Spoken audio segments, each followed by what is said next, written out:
masturbation is actually good for us. There's a lot of benefits to masturbation. It lowers our stress level, our cortisol levels. It allows us to feel more comfortable with our bodies. We can release stress in a healthy way. It can help with depression. It gives us a glow. You're listening to Sex with Emily. I'm Dr. Emily, and I'm here to help you prioritize your pleasure and liberate the conversation around sex. All right, when you hear the phrase self-care, what comes to mind? Bubble baths? Booking a massage? Those things are all lovely, and I'd argue essential. But I've got one more thing to add to your self-care routine, and I'm going to make a case for it. Solo sex, aka masturbation. If you're a regular listener to this show, you know how much of a solo sex advocate I am.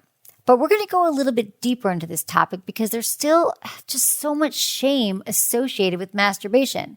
Fear of getting caught, embarrassment about our noises and facial expressions, confusion around toys, which ones are best. That's why today's show is your Solo Sex 101. We create a solo sex routine that works for you. Get into all of the ways solo sex nourishes your mental health and how to get into the right headspace for it. Plus, I take your questions. When masturbation feels depressing, how do you learn to love it? Or when you're asked to masturbate in front of your partner but feel self-conscious about it, what do you do? I tackle these questions and so many more on our solo sextravaganza. All right, intentions with Emily. For each episode, I want to start off by setting an intention for the show. I do it and I encourage you all to do the same. What do I mean? When you're listening, what do you want to get out of listening to this episode? How can it help you? Well, my intention is to help you develop a more intimate, deeper connection with your solo sex practice and give you some helpful vocabulary for when you're talking about solo sex with a partner. Please rate and review Sex with Emily wherever you listen to the show. My new article, 10 Sex Resolutions You'll Actually Want to Keep, is up at sexwithemily.com. And check out my YouTube channel for more sex tips and advice. If you want to ask me questions, I love that. Just call my hotline, 559-TALK-SEX, or 559-825-5739. Just leave me your questions there or message me, sexwithemily.com/assemily. All right, everyone, enjoy this episode. We got a ton of sex questions today about solo sex, aka masturbation, and I'm excited to get into all of these. But before we dive in, I want to give you 3 top-level tips to keep in mind so that you too can create a solo sex routine that you love. First, normalize solo sex. Here's what I mean by that. You know how growing up, when we first started to hear about masturbation, it frequently had an air of shame or embarrassment about it. And if we saw it in a TV show or movie, it was super cringy, usually for penis owners. With vulva owners, we simply did not see examples. I didn't even know that vulva owners could masturbate until someone brought it up to me in college. I was like, really? We can? All I've ever seen are penises masturbating all over the place. Yes, it's an equal opportunity sport, everyone. I promise. So listen, if you're interested in making your solo sex better, I want you to seek out examples of people doing it in an intentional, fulfilling way. Search for it on ethical porn sites. Follow sex-positive accounts. Follow us on Instagram. Are you not following us on Instagram? It's Sex with Emily. Watch shows like Sex Education, which show people of all ages and every gender utilizing solo sex for self-care. That's going to do a lot to help heal any of that lingering shame, which most of us have, and help remove any mental blocks. Second, and this is important, find your why. Like, why do you want good solo sex? Well, let me give you a few reasons. It helps you sleep better. It reduces stress. It increases your immunity. It tones your pelvic floor muscles. That's for every gender. Hello, we all have pelvic floor muscles. It leads to stronger orgasms. Oh, and it helps you figure out the pressure and the type of touch you like. So you can explain to someone during partner sex. And the next time someone asks you, does that feel good or what do you want? You actually have an answer. For years, I didn't have that answer. I had partners say to me, does that feel good? And I'm like, yeah. Like, what else do you want? I'd say, everything that you're doing feels great. And it wasn't because it necessarily did. I just didn't have the answers. I didn't know what to say. I didn't even know that it was okay to say it. I thought it was a trick question because I did not know about masturbation and exploration. Okay, finally, start thinking about a solo sex routine. To get into the right headspace for it, you might not be able to just fall into bed and go for it, but you can seduce yourself. Try like a warm bath, candles, music. You can on-ramp your arousal with porn or self-massage. Or how about your environment? Do you need to find a time when you can be alone to let loose with your voice and your body? Like when your kids are away or your roommates aren't home? These are the kind of things I want you to consider. Just like you would a workout routine. It's all about setting yourself up for success so you can make your solo sex as pleasurable and as powerful as possible. Okay, now let's get into your emails.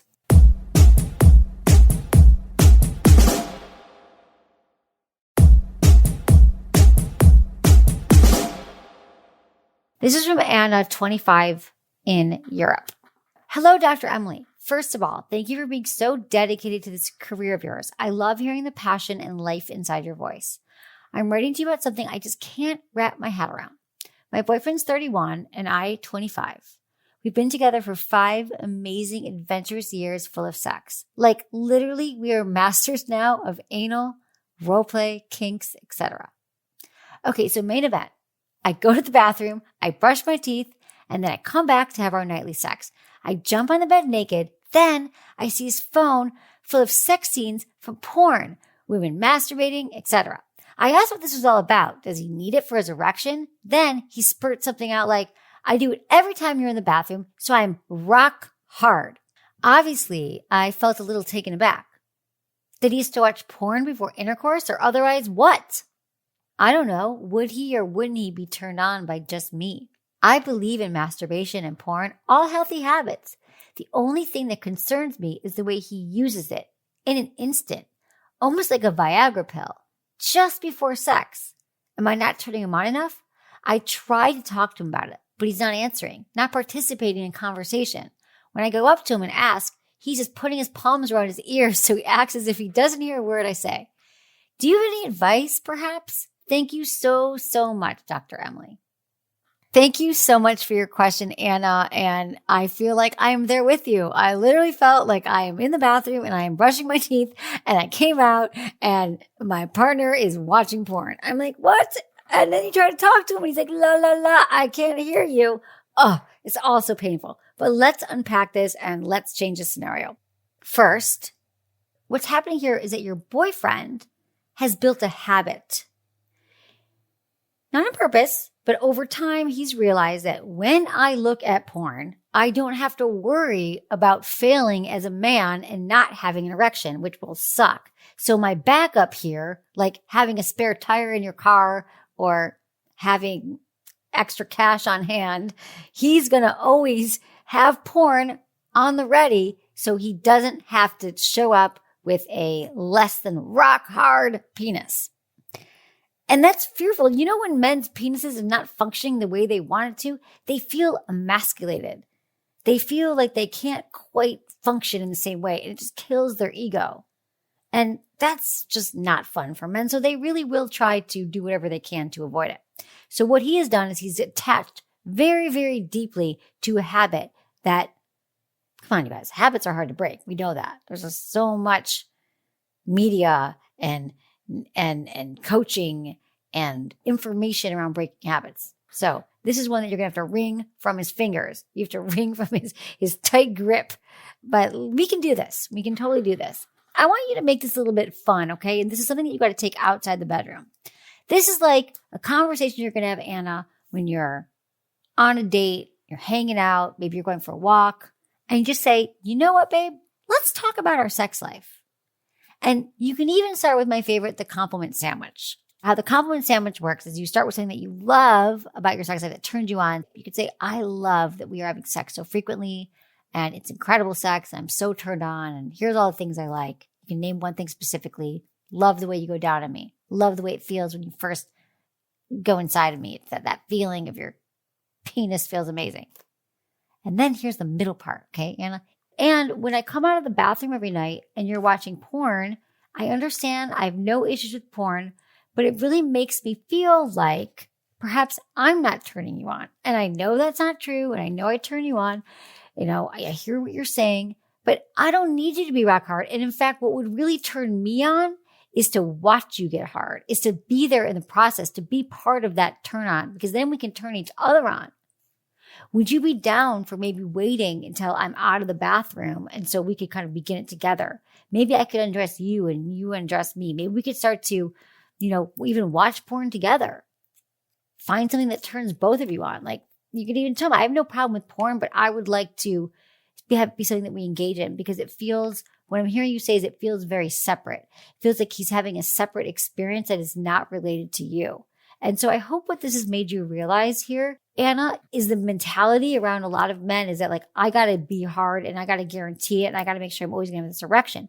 But if you let him know that you wanted it to be part of it and you want to be part of the turn-ons, you want this to be part of an experience that you share together, without shaming or telling him it's wrong. But remember, when you try to talk to him about it, he thinks that you're going to shame him and you're going to say, stop watching porn, or why are you watching porn, or it makes me feel bad. And he doesn't want to hear that, especially when he already has an erection. This is why we take these conversations outside the bedroom. You do not want to have any conversations when you're aroused, because remember, when you are aroused and turned on, you're in a completely different state. Your mind isn't even in a place where it can remember constructive feedback.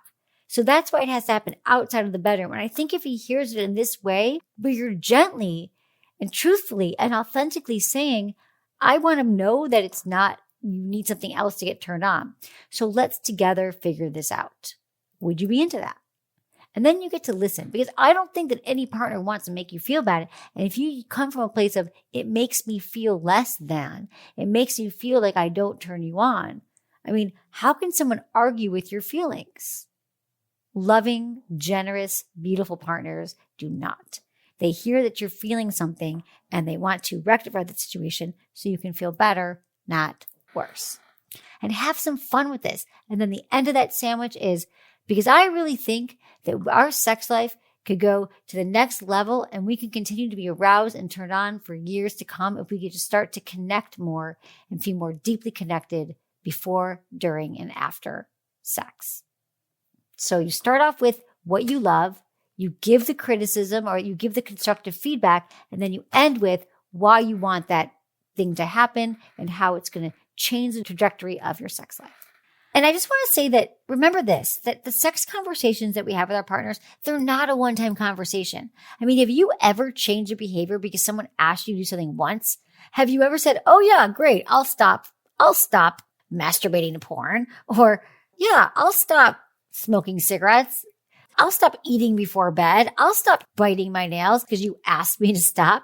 No, it takes repeated, ongoing conversations and commitment. I want you to realize that he might be taken aback. He might say, oh, you just never like my porn watching. You know that I feel that you're so hot, and he might deflect. He might get angry. He might find all these ways to avoid it. But we have to give him a little bit leeway here. And then you bring it up again.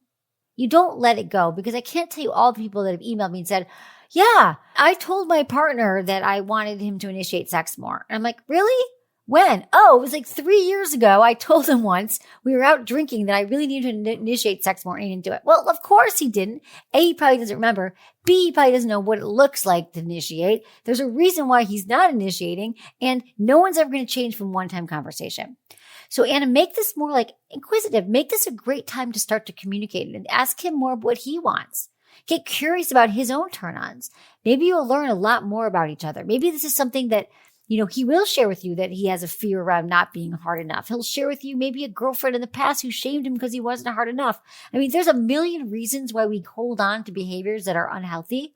There's a million reasons why we do things that numb us. There's things that we do that make our lives seemingly more efficient, but really they make it a lot harder. That's why we get addicted to things like alcohol and drugs and food and porn.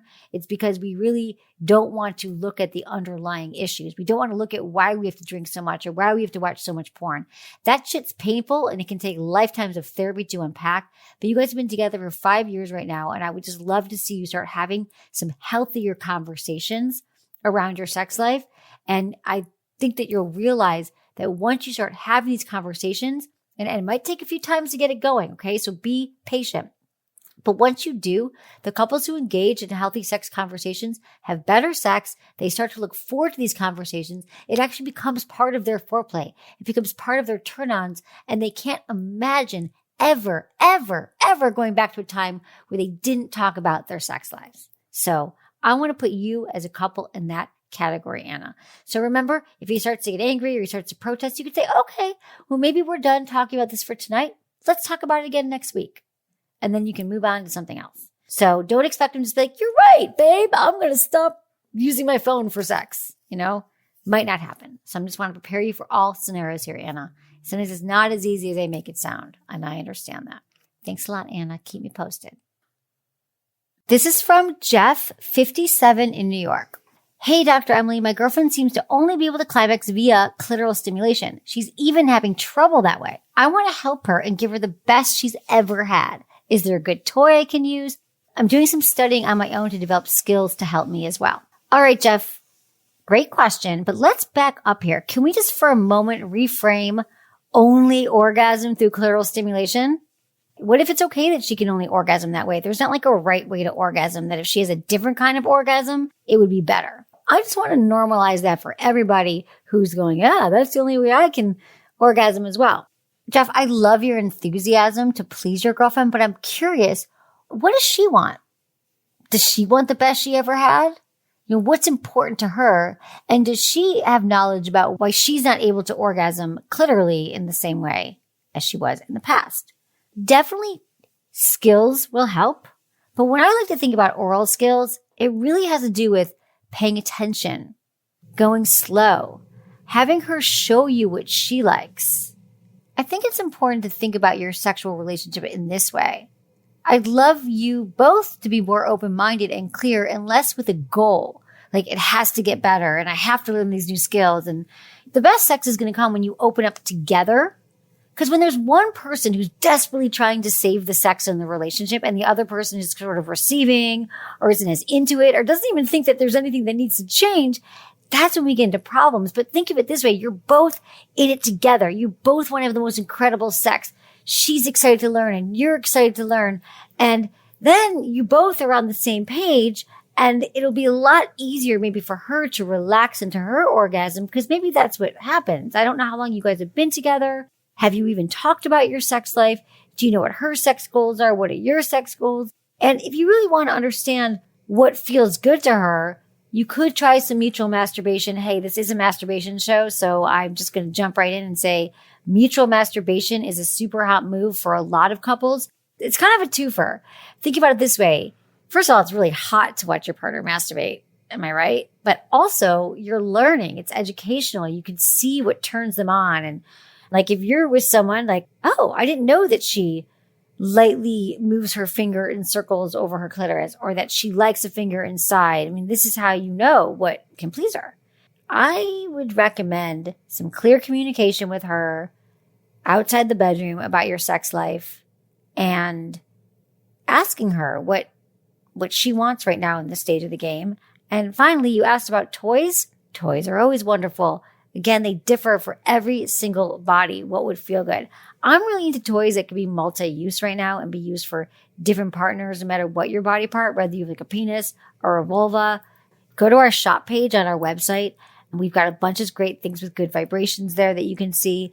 I love the Jeju Mimi. It looks like a soft stone that you might like skip a stone with in a river. It's like that kind of thing, but it's actually a vibrator and it's powerful and it can feel great on the shaft. It can feel great all over her labia, her clitoris. So I would just play with some toys, maybe go shopping together for some toys.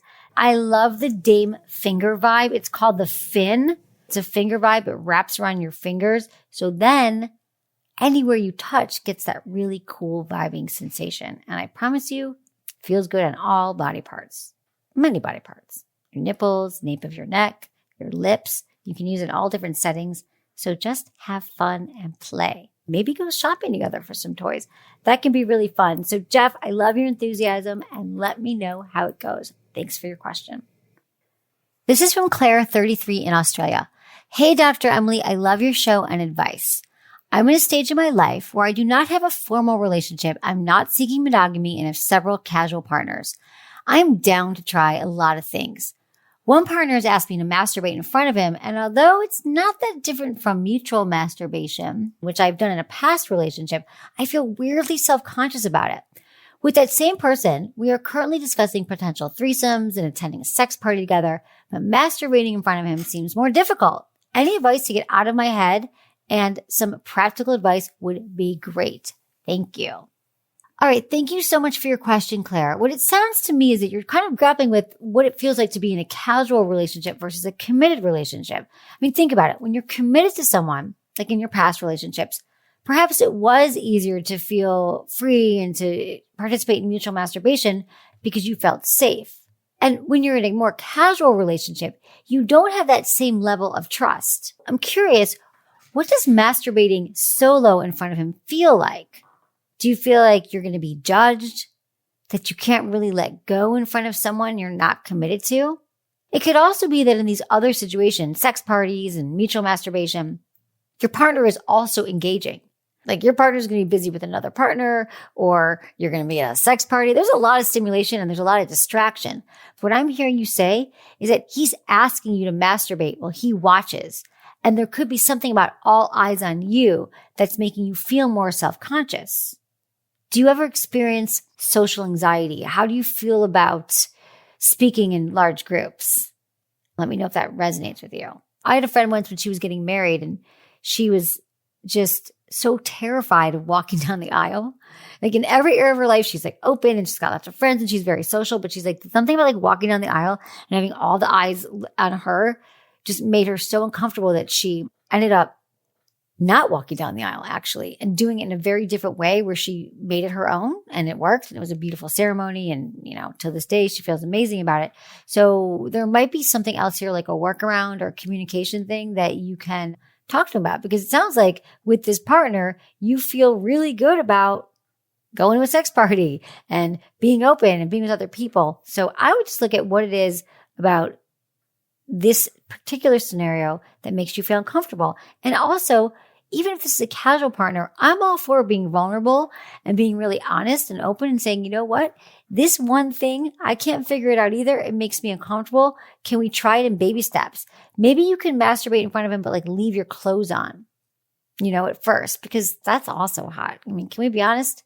Like slowly taking your clothes off or touching yourself like over your underwear while you have, pants on or skirt on could be just super hot next level. I also want to say one more thing here, Claire, is that, and I want to remind everyone, you don't have to do everything that your partner requests in a relationship. There's also the option here where you never do it. You're just like, you know what? I'm not really into masturbating by myself, but mutual masturbation, I am down. And then the two of you doing some mutual masturbation, and that's a good time as well, which you already know. And then maybe in the future, once you start to get more comfortable with him, you might decide that, yeah, you know what? I'm ready to go solo. So remember to honor what you need in the bedroom as well. It's just as important. Okay, Claire, let me know how it goes. This is from Ashley, 27 in Southern California. Hello, Dr. Emily. I'm recently married and so in love with my husband. However, I've never orgasmed with anyone and know the first step to get there is to explore my own body. I've dealt with sexual abuse from a previous partner and felt used when I realized previous partners only wanted me for sex. So I don't feel comfortable exploring down there because it just feels gross and I don't want to touch myself. It's not fair to my wonderful husband who shows me real and honest love. Is there any advice how I can love myself enough / more to feel more comfortable with exploring myself so I can improve my sex life with my husband? Thank you. Ashley, thank you so much for your email. There's a lot to unpack here, and I'm so glad you wrote in and were so specific here because it's going to help. I'm definitely going to be able to help you, and I know that your question is going to resonate with so many of our listeners. All right, so let's talk about the fact that you feel like you've never orgasmed with a partner, and I'm going to assume that maybe you haven't orgasmed with yourself. And I think that with everything that you're working on right now of trying to have more self-love and self-acceptance, and really you're asking the question about how do I explore more, is to take time for yourself. I mean, one way that we can show self-love and demonstrate self-love to ourselves and for ourselves is to actually set time aside where your only job and your only responsibility is to explore. Start to explore your body. What actually feels good to you? Take a mirror. Look between your legs. See what's going on. You're going to be amazed if you look at how your body works and how it gets turned on and how it responds to different kinds of touch. Having a night where you're taking a bath, using different oils, and just knowing that this is the time. Like no one can come into the room. You could lock the door, leave your phone outside the room, and just make it about feeling you and what feels good, what turns you on. Do you have experience from being in past relationships or with your partner where you kind of think about, oh, I kind of like that touch, but let me take it to this other place. That's how we learn. We learn by exploring. We learn by doing to ourselves. At least I do. Like I'm a kinesthetic learner and people can tell me things all day long, but I've got to get into it. And I'm feeling that this is going to be a really great first step for you as well, Ashley, is get to know your own body, especially if you've had sexual abuse from a previous partner. I want you to reclaim your body right now. I want you to take it back from that experience that was toxic and not helpful and didn't make you feel good and learn to move through it now in a way that you are in charge of your own pleasure. You're responsible for what feels good to you. And then you can start to associate your body and your pleasure back to your hands and your touch. And once you take those steps, it's going to be a lot easier to welcome in your husband and show him what you've learned. I mean, it sounds like you're so in love with your husband and you're in a new relationship. And from what I can tell from really healthy relationships, great partners are so excited to learn about our bodies and they're excited for us to learn about their bodies. And this way we get to all learn together. You know, a lot of us have experienced sexual trauma. It's way more common than we think.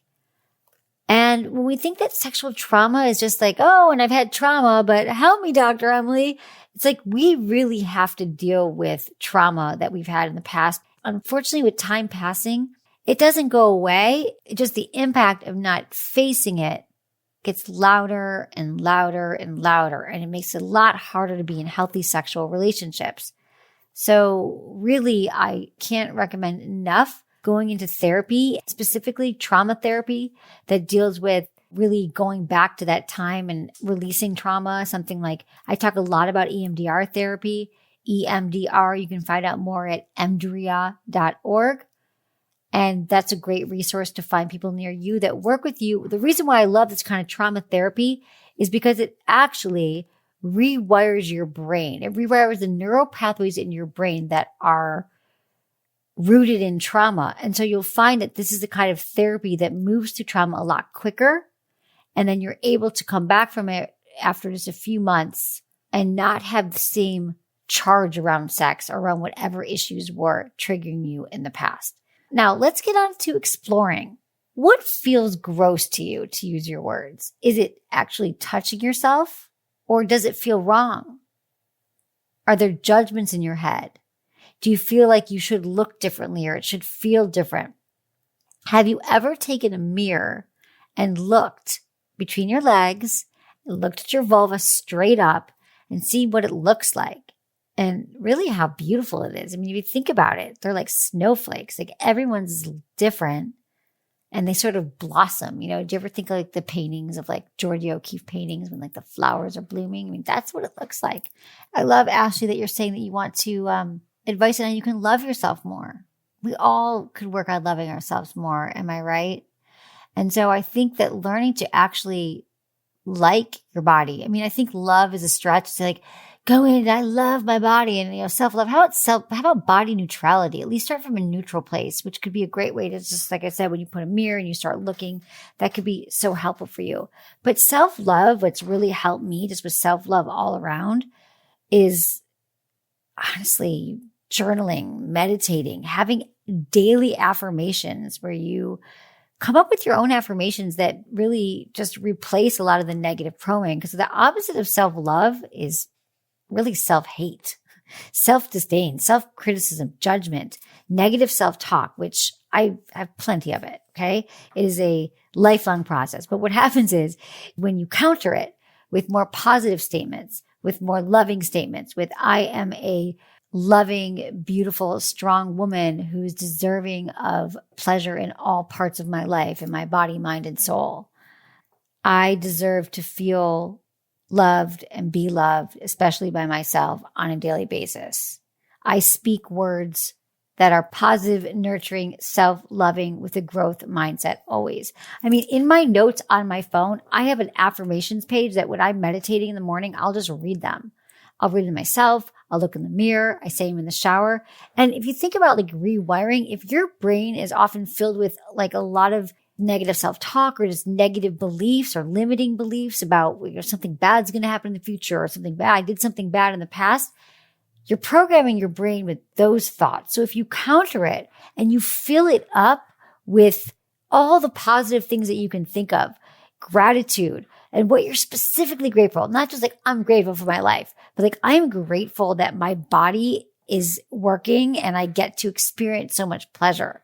Or I love my vulva. I appreciate my orgasms. I am deserving of orgasms and pleasure with my husband and with my life. And I realized that once I played with gratitude and affirmations, I was able to really come to a place where self-love and self-acceptance was a lot louder than any of the negativity that had been plaguing me in the past. I even love you for asking this because you are loved and you're going to get there yourself, Ashley. Just remember, even if it's a daily practice of like 3 minutes a day, because when people used to say you got to do 20 minutes in the morning and 20 minutes at night and then 5 hours on the weekend, I'm like, I don't have time. But then you realize you start to crave it over time. So I would start with some positive affirmations and learning to know your body and maybe a little bit of therapy around the trauma. And you're going to be well on your way, Ashley, to a lot more self-love, self-expression, and positive self-exploration. We're going to take a quick break, but stick around. When we get back, I'm diving into your solo sex questions.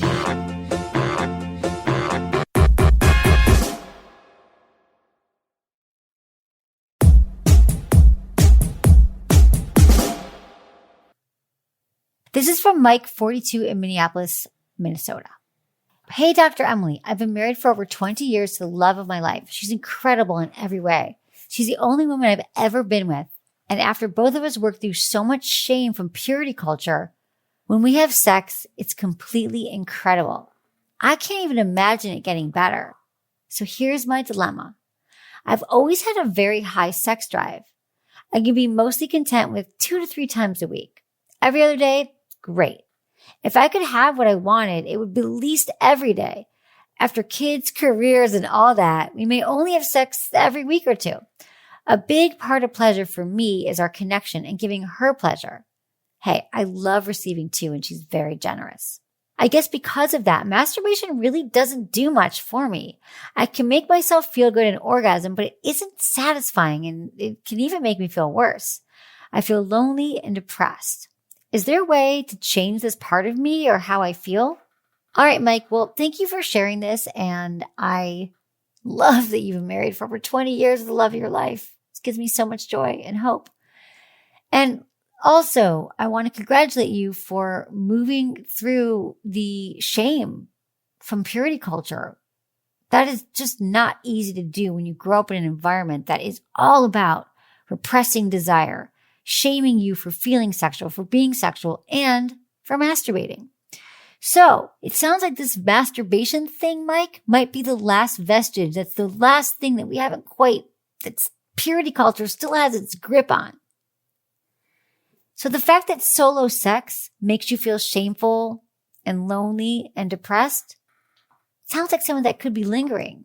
And so what I want to tell you is from a lot of our listeners that are working on or have worked through shame from religion or, purity culture or just anywhere where they felt that it was wrong to be sexual, is doing some deeper work around the messaging, right? So I'm going to assume that there was a lot of messaging when you were young that said, it's not okay to be sexual. If you masturbate, you're going to go to hell. Masturbation is wrong and sex is only for procreation and you can only have sex to make babies. And those are messages that you heard at very, very young age. And just because you might leave the church or leave home or leave your family, or leave the places that were telling you these messages, doesn't mean they're not sticking with you. So I want you to unpack this. And I want you to maybe start journaling. Journaling is so helpful, putting pen to paper and writing about what do you believe around it? What do you believe around masturbation? Why do you think it's helpful? And why do you think it's healthy? Because if some of those old messages are coming up, Remember, you are a 42-year-old man and thriving in every area of your life, and you get to decide which messages are right for you. You get to decide if that message from the past no longer serve you, and you get to release those and replace them with the messages that do. I am a strong, healthy man, and I deserve pleasure. I deserve to get to know my body. Remember that masturbation is healthy. Masturbation is actually good for us. There's a lot of benefits to masturbation. It lowers our stress level, our cortisol levels. It allows us to feel more comfortable with our bodies. We can release stress in a healthy way. It can help with depression. It gives us a glow, a skin glow, right? People say, oh, you're glowing. Maybe you just masturbated, had an orgasm. It can be recommended by doctors to help to masturbate to get over a lot of pain. In fact, orgasms are our natural painkillers. So maybe you can replace it with the messages that are true about masturbation rather than ones that just are based in lies, truly. So I feel like that is what's making you feel lonely and depressed. And I know this from so many listeners and friends and that I know that have said every time they masturbate, they feel guilt, they feel shame, even when they can't quite put a finger on why. So I want you to do the work here to kind of unpack that for yourself and release it. Because once you do that, you'll be able to have incredible sex with your partner and with yourself. And remember, it's all important. Thanks for your question, Mike. This is from Chelsea, 27 in California. Hey, Dr. Emily, I'm a 27-year-old woman and I've never had an orgasm. My partner is amazing and he really wants me to orgasm. So I also want to make this possible for me and for us. I've listened to your show and understand that bringing myself to orgasm through masturbation is an important step, but I can't seem to do it. I've tried toys, lube, porn, etc., but have not had any success. There was a time where I even scheduled masturbation for myself to try to ease myself into it, but that didn't work either. I've never been naturally interested in masturbating. I just never think of it. And even when I do, I don't really want to do it. It's a passing thought and then I'm on to other things. I also have a history of sexual abuse and worried this could be getting in the way. I've been to therapy and seen a lot of progress over the past few years, especially with EMDR therapy. I used to struggle to even have sex with a partner, but now I'm much more comfortable and confident with sex. Do you have any advice for how to get myself motivated to masturbate? How can I know if my past trauma is getting in the way? Thanks. I love your show. All right, Chelsea. Well, your email really spoke to me because first, I understand that. I used to never be motivated to masturbate. I had to be convinced of it. And I was like, it's like another thing on my to-do list. And it felt kind of annoying. And I realized it's because I just wasn't really enjoying it. I never had an orgasm either. And so I was in my early mid-20s and I just was like, what's the point? And you realize why would you be motivated to do something if you can't even imagine what it's going to feel like? You've never had an orgasm, so it seems like it's sort of a chore right now. It seems like, why am I doing this? What's the end result? Are orgasms that great? And you've also been doing a lot of work on yourself. I'm so happy that you've been to trauma therapy and you've been able to release a lot of it. But I want to remind you one thing with trauma work is that, well, maybe intellectually and your brain feels differently around sex, which is fabulous. Our bodies hold on to trauma and anxiety, and we have this cellular memory around trauma. So maybe when this trauma happened to you, you were clenching and holding your pelvic floor, and perhaps that whole area just feels sort of shut down and tight, or it's almost like there's stagnant energy there. Now, I don't want to go all woo and lose all y'all, but let me tell you this. We all have stagnant energy that gets stuck in our bodies, in our chest. Think of the chakras, and that's just another way of saying that we have energy blocks in our throat, in our heads, in our third and fourth chakra, which is mostly where our, I like to call it the power source, but this is where our, pelvic floor is. And if you've had any trauma or shame, we're just going to tighten. So there is some releasing that I'd love you to do in that area. And that can just come from doing some deep breath work and from learning to, move your body. I don't know if you do any exercise practice or dance. A lot of that can be very, very healing to release places where we are stuck. So let's get into, though, the motivation. Finding out what turns you on. Like you specifically. You've tried toys, you tried the lube, and you tried the porn. But I want you to just kind of roll back to like the very, very beginning here and think about what actually turns you on. If you've been in a relationship or you had a traumatic experience, you've had to spend a lot of time just surviving through sex and just getting through it, like gritting and bearing it. But when you can really think about what turns you on, because remember, you're not alone. Many people don't actually know what their sexual turn-ons are. I know that seems strange to you. You think, well, everyone's got a turn on, everyone watches porn. It is not true. So first, don't assume what turns you on is going to be the same thing that turns other people on. Nothing should turn you on. You don't have to like porn. You don't have to like dirty talk. You don't have to like anything. It's going to be different for all of us. And our own personal eroticism is comprised of very specific things in sex that turn us on. And you can learn a lot more. I like to call it like your sexual DNA. Like what, do you have any memory? Like think of like one sexual memory that's really turned you on. It could be like a really hot makeout sesh. It could be sex on the beach or hiking with a partner and they just held your hand. Like what is turning you on? Because there's no rules to our turn-ons. You are in a safe space with yourself. You can journal about it and just remember that your eroticism is unique, sort of like a fingerprint. We all have our own core erotic themes. So once you understand that, I want you to take some time and explore your body slowly and intentionally. So spend time learning more about like the physical side of your body, of pleasure and arousal. How do you like to be stimulated? What parts of your body are responding to touch? And I'm not even saying focus on your genitals. That's the problem so many of us make is be like, okay, I'm going to masturbate. I'm going to put this vibrator on my clitoris. I'm going to put this vibrator on my penis. I'm just going to go. But no, like let's warm yourself up. It's like foreplay on yourself. Start to, we have all these secondary erogenous zones that have nothing to do with like the ones that we all talk about, right? The ones that get all the attention, our penis, our vagina, our nipples. But what about your ears, the nape of your neck, the feet, your inside of your thighs, like your inner elbow? These are all erogenous zones as well.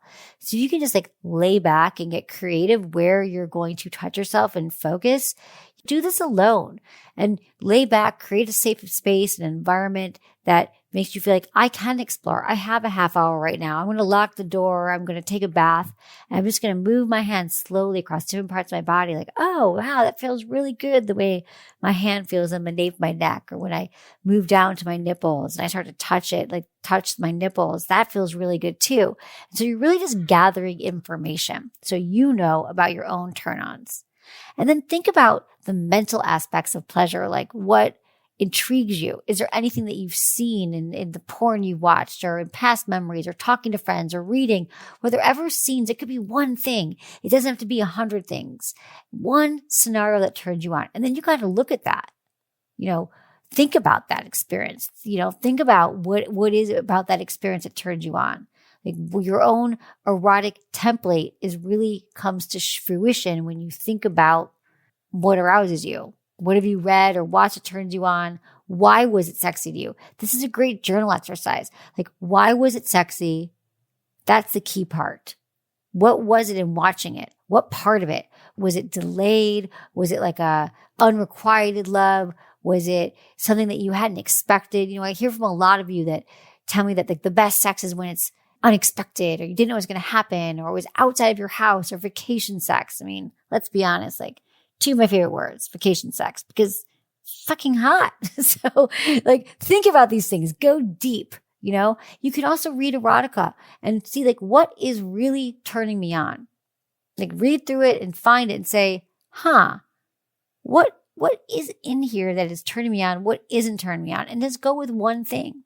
And then you can start to write out your own fantasies and like become an expert of your own eroticism. So that is what I recommend to you. And once you do that, coupled with finding ways to turn yourself on, finding ways to masturbate. It sounds like you know all the things. You get like, I've got the lube, Dr. Emily, I've got the toys, but it didn't work. So I think maybe the psychology of it, I mean, you've been in therapy for a while, so this shouldn't be probably any new concepts for you.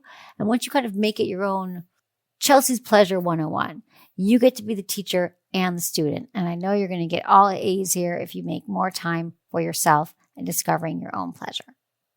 Okay, this is from Joseph. We don't have his age or where he's from. And just a reminder to all of you, I love to know both of those things. It just helps me to know your age and where you're from. But let's talk to Joseph. Hey, Dr. Emily, I was wondering if you could please give me some advice to improve my solo sexual performance. At the moment, whenever I have the urge to masturbate, my orgasms aren't very exciting. And sometimes halfway through, I find it difficult to maintain excitement levels. How could I achieve better and longer lasting orgasms? Are there any specific ways or techniques I can try? All right, Joseph, I'd like to know more about what is happening in these moments. Are there thoughts in your head? Is there this is wrong, it's never going to happen, what am I doing here? This orgasm is going to be as dull as yesterday's orgasm. Because remember, the louder our thoughts, the harder it is to get turned on.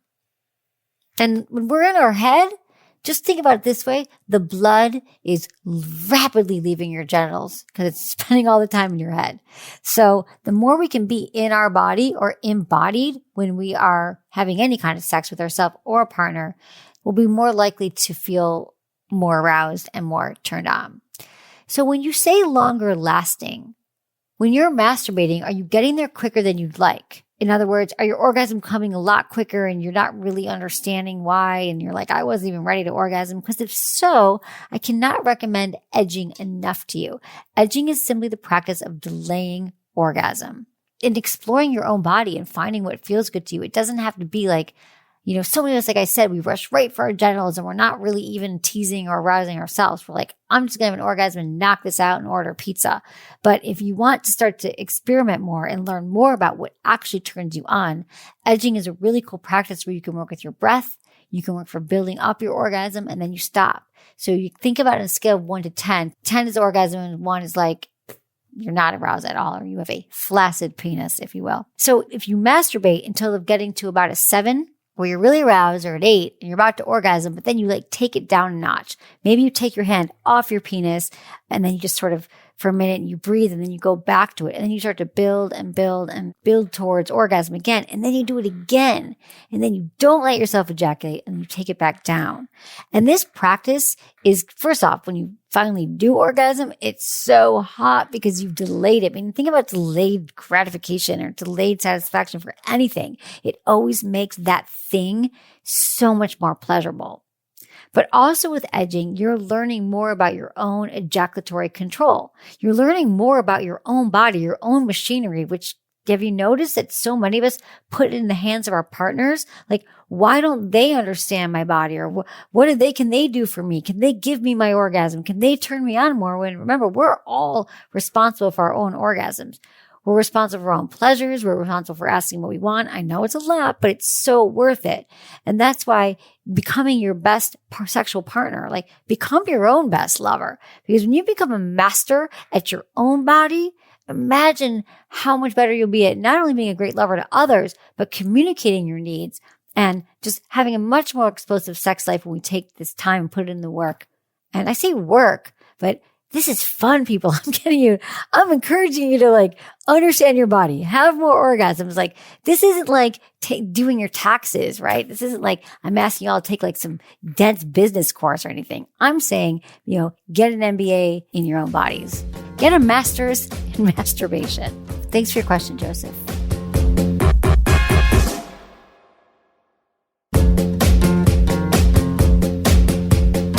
That's it for today's episode. See you on Friday.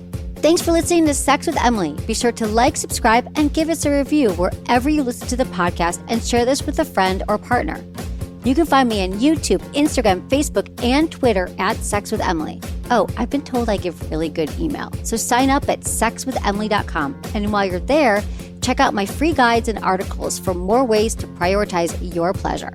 If you'd like to ask me about your sex life, dating, or relationships, call my hotline, 559-TALK-SEX. That's 559-825-5739. Or go to sexwithemily.com/askemily. Special thanks to Acast for powering the Sex with Emily podcast.